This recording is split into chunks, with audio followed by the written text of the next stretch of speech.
there is gonna be fire. Everywhere you look, fire.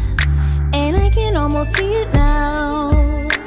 I can almost feel it, the fire. I know that you can't see it now, but you are gonna feel it, the fire. I can almost see it now. I can almost feel it, the fire. I can almost feel it now. I can see it everywhere, fire, fire, fire.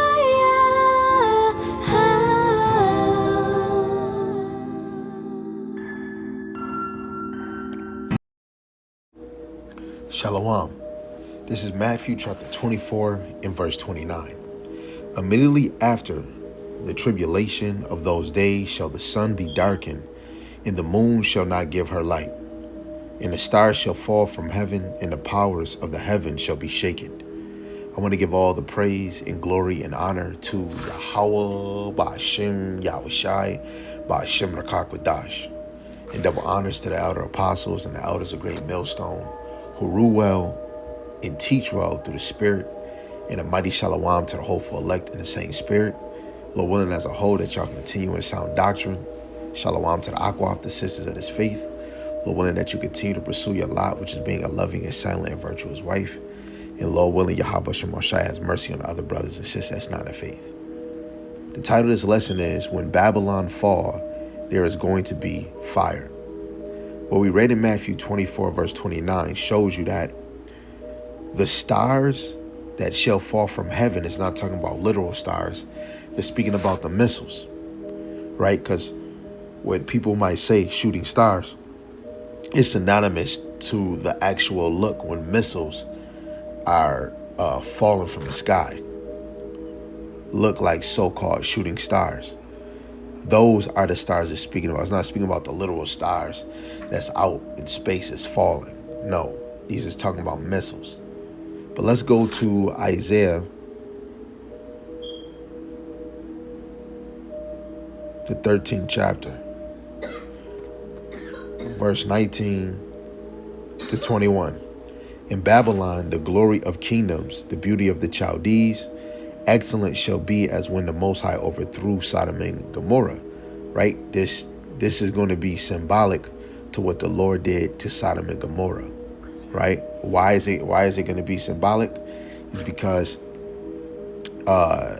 it was the angels that brought fire and brimstone, but on this side, the Lord is going to use Esau. It says, and it shall never be inhabited, neither shall it be dwelt in from generation to generation, neither shall the Arabian pitch their tent there, neither shall the shepherds make their fold there. But wild beasts of the desert shall lie there, and their houses shall be full of doleful creatures, and owls shall dwell there, and satyrs shall dance there. Okay, so this is a connection, or this connects to the fall of modern Babylon, to Sodom and Gomorrah, what we read in verse 19, destroyed by fire and brimstone.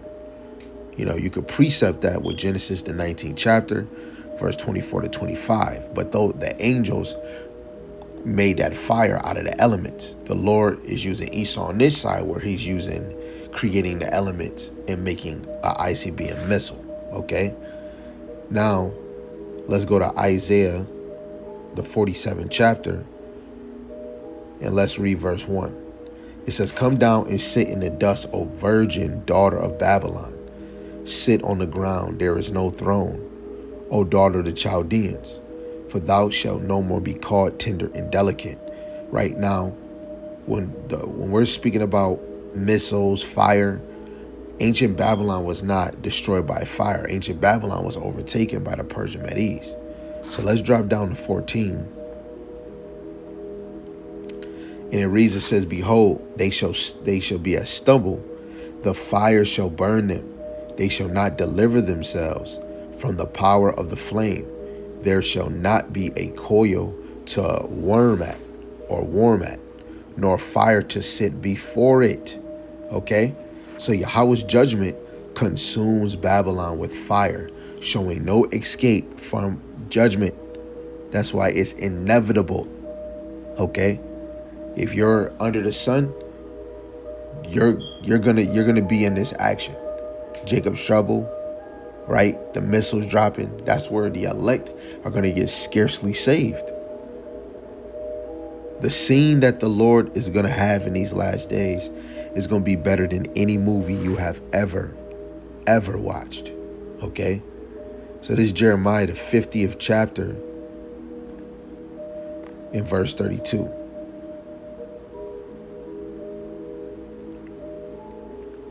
And the most proud shall stumble and fall, and none shall raise him up. And I will kindle a fire in his cities, and it shall devour all round about him. Right? So this is a direct prophecy, end time prophecy. The most proud, Esau, Edom, because it said the most proud, and that's Esau, Edom, will have fire in his cities, which is nuclear fire and divine judgment. Babylon is their capital. That's their prized possession. Okay? So now, let's go to Jeremiah chapter 51. In verse 25, it says, Behold, I am against thee, O destroying mountain, saith Yahweh, which destroyeth all the earth.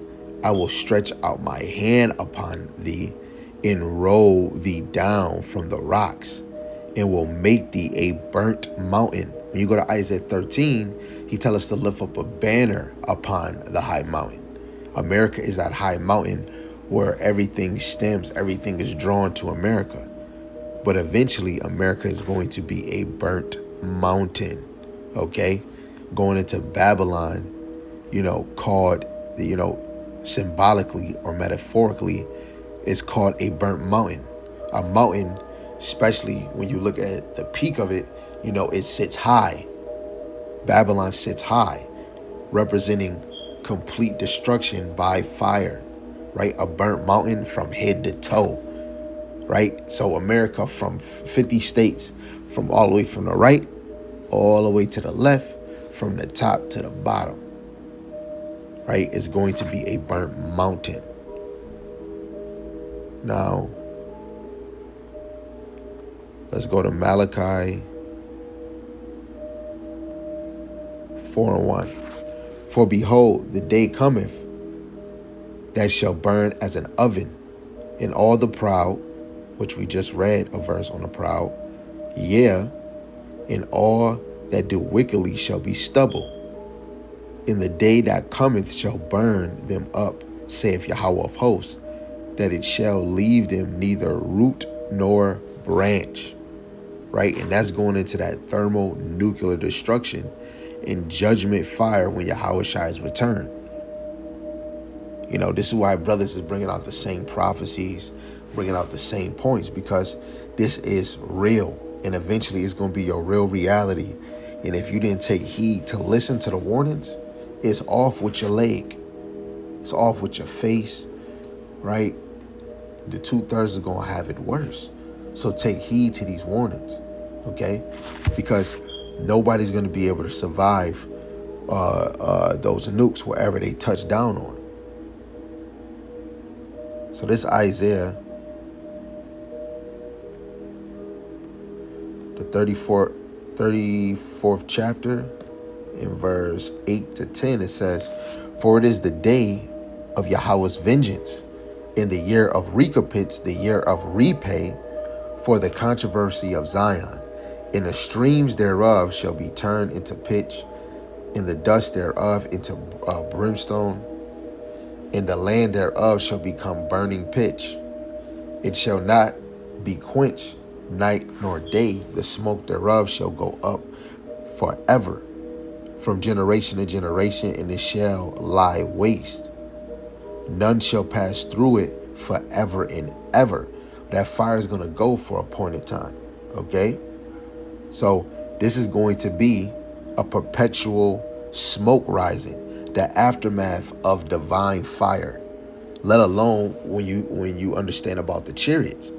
That chariot is going to be pushing out a strong ray, a strong, fervent, controlled fire, right? Let's go to the New Testament and let's look at Revelations, the 18th chapter, verse 8 and 9. This is what it reads. Therefore shall her plagues come in one day, death, mourning, and famine, right? These is like compared to a woman about to go into that birthing, okay? And she shall be utterly burned with fire. For strong is Yahweh Shemashai power, who judgeth her, and the kings of the earth, who have committed fornication and lived deliciously with her, right? These nations are living deliciously in power with Babylon, America, and lament for her, mourn for her, when they shall see the smoke of her burning, right? Because of course they're gonna be upset. Oh, dang, it's over. You got some nations thinking that they're gonna rule next, but the Lord is setting this all up for His ruling kingdom. The mindset that we have, that a lot of that is going to die down. Okay, so Babylon is utterly being burnt with fire. Right? The main end time prophecy of her fall is getting consumed and desolated by fire, by the ICBM missiles. So when we slide back to Revelation, the 17th chapter, reading verse 16, in the 10 horns, NATO, EU, the European Union, which thou sawest upon the beast, these shall hate the whore, right? These allies hate America. America is that whore. Okay, Salaki, and shall make her desolate and naked, and shall eat her flesh and burn her with fire. That's how you make a country, 50 states naked, by bombs. You think they're gonna have soldiers one by one coming to each city destroying it, which they can do, but the Lord is going to use a high-tech device. The Lord been setting up Esau and you nations for World War III. Because it's going to happen. It's inevitable. Okay? So I want to get these other ones. Okay? So this is 2nd Esdras, the 16th chapter, verse 3 to 6. It says, a sword is set upon you, and who may turn it back? A fire is sent among you, who may quench it? Plagues are sent unto you. What is he that may drive them away? May any man drive away an hungry lion in the wood? Or may anyone quench the fire in stubble when it have begun to burn? Right? So the fire, right, is represents the nuclear missiles and the divine destruction coming upon Babylon. A lot of us is not ready for this, right? This is 2nd Esdras chapter 6, and we're going to read it. 2nd Esdras chapter 15, verse 6. I'm excited. Verse 6 to 15. No, we're going to read to verse 12. It says, for wickedness have exceedingly polluted the whole earth, and their hurtful works are fulfilled. Therefore saith Yahweh Shemashai, I will hold my tongue no more as touching their wickedness, which they profanely commit, neither will I suffer them in those days, in which they wickedly exercise themselves. Behold, their innocent and righteous blood crieth unto me, and the souls of the just complain continually. Right? The souls that's within the righteous are complaining continuously. When you look at Rome, even the spirit within you is giving intercession on your behalf to Yahweh B'Shem Yahushai. Verse 9 again, and therefore saith Yahweh Shemashai, I will surely avenge them and receive unto me all the innocent blood from among them. Behold, my people is led as a flock to the slaughter, and I will not suffer them now to dwell in the land of Egypt, or the land or the house of bondage. Okay. Verse 11, but I will bring them with a mighty hand and stretched out arm, and smite Egypt with plagues before, and will destroy all the land thereof. Egypt shall mourn, and the foundations of it shall be smitten with the plague and punishment that the Most High shall bring upon it. Right? These nations, starting with Esau, is going to get the double Kamea wave. Right? They're going to get that double Kamea wave. When you go into like 2nd Esdras, the 15th chapter, right? It tells you all different type of things, right? Especially before the fire, the chaos, which is lined up with Jacob's trouble, right? You're going to get it back to back, okay? Famine of the word, MOTB, Jacob's trouble, back to back. And then that third woe, World War III, is going to crack down in this thing, right? Let's get this in Wisdom of Solomon, the 5th chapter, verse 20 to 23. It says, his severe wrath shall be sharpened for a sword, and the world shall fight with him against the unwise. Then shall the right aiming thunderbolts go abroad, and from the clouds, because the thunderbolt make that strong kapow when it touch. When those nukes drop, they're going to give a same sound effect, right? Or even louder. Abroad. Wait, Salaki. Okay. Then shall the right aiming thunderbolts go abroad, and from the clouds, as from a well-drawn bow, shall they fly to the mark. So what does a bow do? It holds or holster the arrow, and you pull back and you let it go, and it goes to its target. So it's the same. The bow, right, is the silos. The arrow is the missiles. And they shall fly to their mark. They shall fly to their destination. And hailstones full of wrath shall be cast as out of a stone bow, and the water of the sea shall rage against them, and the flood shall cruelly drown them. Yeah, a mighty wind shall stand up against them, and like a storm shall blow them away. Thus iniquity shall lay waste the whole earth, and ill dealing shall overthrow the thrones of the Almighty. Now, when you go into GNT, it even tells you if, lawlessness is in the kingdom or in the earth, the kingdoms fall. And America itself, Babylon the Great, is becoming worse, right? Let's just get this last one. In 2nd Esdras, the 13th chapter, starting at verse 9, it says, and lo, as he saw the violence of the multitude that came, he neither lifted up his hand nor held sword or any instrument of war. This is speaking about Yahushua.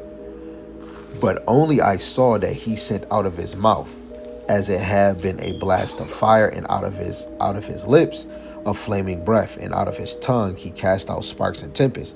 Now some would say, oh, Yahushua, he's bringing fire. No, whatever he says the chariot is going to do, and that's literally out of his mouth. Hey, fire, or whatever he thinks the chariot is going to do, because that goes back to Ezekiel 1. The chariots are living beings. Okay? So let me read verse 11. And they were all mixed together, the blast of fire and the flaming breath, and the great tempest, and fell with violence upon the multitude which was prepared to fight, and burned them up every one, so that upon a sudden of an innumerable multitude nothing was to be perceived, but only dust and the smell of smoke. Then I saw this, and I was afraid, right? He was afraid. He's seen people burning up, everyone, right? I got multiple pictures on this phone. People are going to burn up. Women are going to be humbled, right? Oh, man. And we're headed into that. When Babylon falls, there is going to be fire. There's going to be smoke. There's going to be chaos.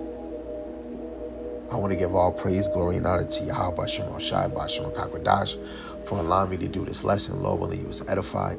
Lord willing, you desire that day of that fire, right?